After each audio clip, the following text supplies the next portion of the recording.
Hello viewers, welcome Muzaffar dot health কেয়ারে। আমাদের আজকের বিষয় শীতের সকালে অলসতা দূর করার উপায়। শীতের সকালে বিছানা ছেড়ে ওঠা অনেক কষ্টের কাজ, তারপরও কর্মব্যস্ত জীবনে বিছানা ছাড়তেই হয়। প্রস্তুতি নিতে হয় কর্মস্থলে যাওয়ার। সেক্ষেত্রে ঘুম কাটিয়ে শরীর ও মনে ফুরফুরে ভাব আনতে প্রথমেই 1 গ্লাস পানি পান করে গোসল সেরে ফেলতে হবে।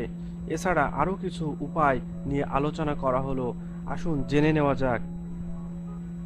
ব্যায়াম স্লিম হওয়ার জন্য বা স্বাস্থ্য ভালো রাখার জন্যই শুধু ব্যায়াম নয়, বরং এটি আপনার শরীরে রক্ত চলাচলের মাত্রা ঠিক রেখে আপনাকে কাজে মনোযোগী করে তোলে। এর পাশাপাশি আপনি শীতের সকালে যে জড়তা অনুভব করেন তা নিমিষেই কেটে যাবে এই ব্যায়ামের মাধ্যমে। তাই শীতের সকালকে উপভোগ করতে আর জড়তা কাটাতে ব্যায়াম করুন। গরম পানি দিয়ে গোসল। কর্মব্যস্ত জীবনের শীতের সকালে আরামের ঘুম হারাম করে বিছানা ছাড়তেই হয়। তবে কষ্ট ঘুম থেকে উঠলেই অনেকেরই সেই ঘুম ঘুম ভাবটা থেকে যায়। ফলে দেখা যায় ঠিকমতো কাজে মন দিতে পারছেন না, যেমন ঠিক তেমনই মেজাজ ও খারাপ হয়ে আছে। তাছাড়া শীতের সকালে জড়তা একটা ভাব থেকে যায় যা কাটতে চায় না। তাই এই জড়তা কাটাতে হালকা কুসুম গরম পানি দিয়ে গোসল করে নিন সকালে ঘুম থেকে উঠেই।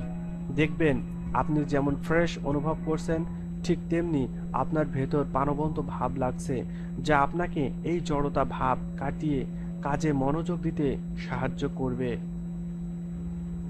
কফি বা চা। শীতের সকাল মানেই আলসেমিতে ভরপুর। এই আলসেমি আর জড়তা ভরা সকালকে চাঙ্গা করতে আপনার সঙ্গী হতে পারে 1 মগ গরম কফি কিংবা 1 কাপ গরম চা, যা আপনাকে সারা দিনের ক্লান্তি দূর করতে সাহায্য করবে এবং আপনি জড়তা কাটিয়ে পুনরায় কাজে ফিরে যাওয়ার প্রাণশক্তি পাবেন। স্বাস্থ্যকর নাস্তা। সকালের নাস্তায় গরম দুধ, মধু, মাখন এইসব রাখার চেষ্টা করুন। এই সমস্ত খাবার আপনাকে এই শীতের জড়তা কাটাতে সাহায্য করবে। সাথে সাথে মৌসুমী ফল রাখতে পারেন, যা আপনার এনার্জি লেভেল বৃদ্ধি করে আপনাকে শীতের সকালের জড়তা এড়াতে সাহায্য করবে। এই ভিডিওটি যদি আপনার সামান্যতম উপকার আসে, প্লিজ লাইক বাটনে ক্লিক করে লাইক করবেন। আপনি কি স্বাস্থ্য সম্পর্কিত প্রতিদিন আপডেট নিউজ পেতে চান? তাহলে আমাদের চ্যানেলকে সাবস্ক্রাইব করুন। ইউটিউবে সাবস্ক্রাইব সম্পূর্ণ ফ্রি। নোটিফিকেশনে পরবর্তী ভিডিও পেতে অবশ্যই বেল আইকনে ক্লিক করতে ভুলবেন না।